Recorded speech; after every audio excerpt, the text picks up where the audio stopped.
Dear entrepreneur, hi, how are you doing today?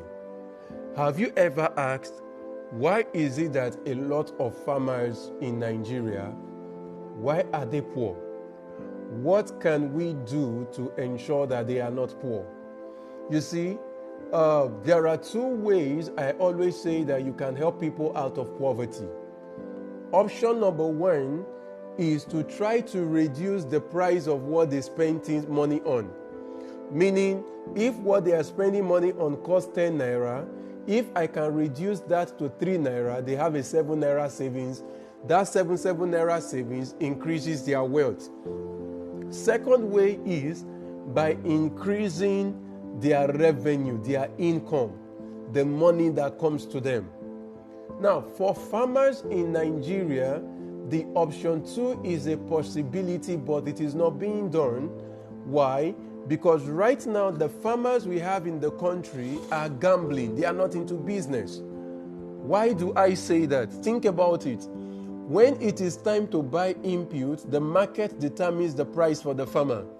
From land preparation, everything is determined for the farmer. When it is time for him or her to sell their produce, the market again dictates the price of their produce.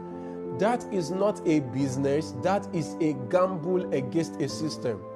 So, how do we ensure we break that yoke of poverty for the farmer? Simple, two things. Number one, we need to create a price floor for foods. Meaning, what most people are used to is what you call a price ceiling, the maximum that something can be sold. But a price floor is the minimum a thing can be sold. Meaning, if I need to get a glass of water, the minimum this thing can be sold according to the law is 5 naira. So, what that essentially means is, if I have water in my compound I need to sell, I already know in ab initio that the minimum it can be sold is 5 naira. So, I can plan my business, my life and all based on the minimum.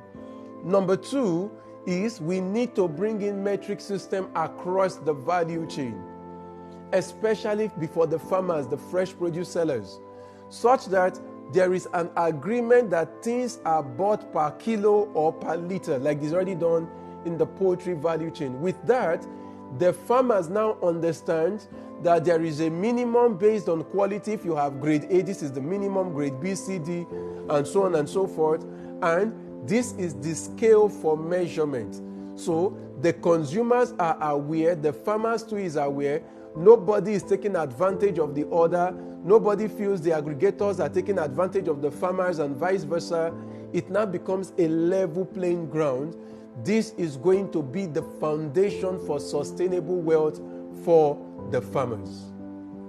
So, farmers can be rich if the system is created. If not, agriculture will remain a poverty multiplier for the majority. Thank you.